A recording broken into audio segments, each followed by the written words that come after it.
Oke, salam retorika. Kita lanjut ke part terakhir, part 3 ya.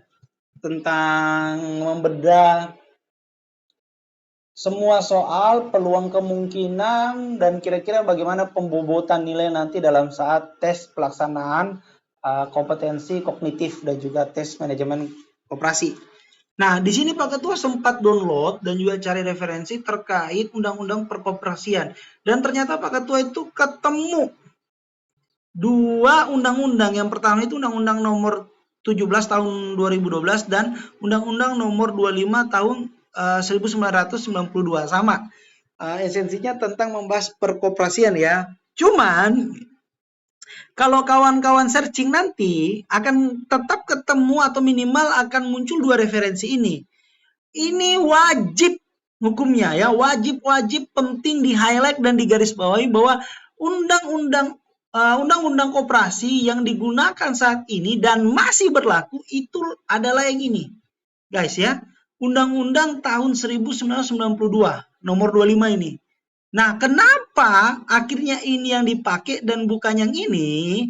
Ya, ternyata Undang-Undang Nomor 17 tahun 2022 itu sudah dibatalkan oleh MK. Jadi teman-teman bisa searching nanti.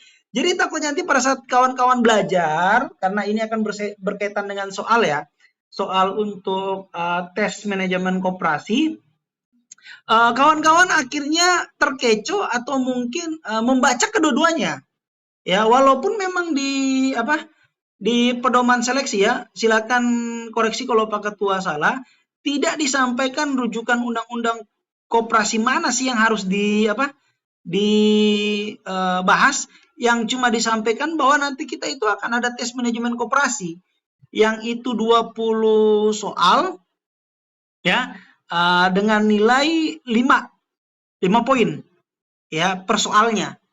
Nah, itu nggak disampaikan undang-undang yang mana sih dipakai, harusnya yang masih berlaku dan digunakan loh ya. Nah, kita kembali, kenapa kenapa Undang-Undang Nomor 17 ini akhirnya tidak digunakan dan dibatalkan oleh MK? Ini catatan ya.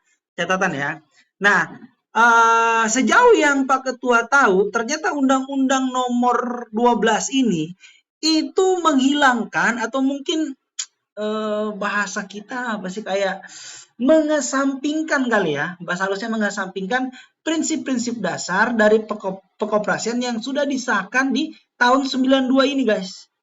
Jadi prinsip-prinsip yang ada di Undang-Undang Nomor 92 ini itu sudah bias ataupun malah dihilangkan prinsip-prinsip dasarnya untuk koperasi tahun 2012 ini. Salah satunya bahwa yang boleh berperan di dalam koperasi itu khususnya harusnya itu anggota.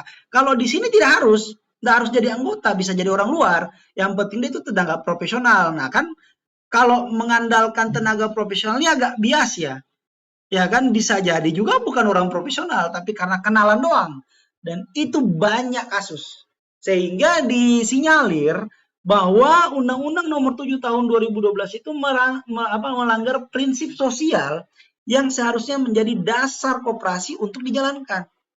Jadi kalau kawan-kawan akhirnya mau mencari soal-soal atau sebenarnya Undang-Undang Nomor 25 ini sih sudah cocok sih. Ya, jadi kalau mau baca-baca referensi undang-undang tentang koperasi, definisi, teknis mekanismenya seperti apa, tolong yang dibaca ini. Ya, Undang-Undang Perkoperasian tahun 1992 nomor 25. Oke, yang ini.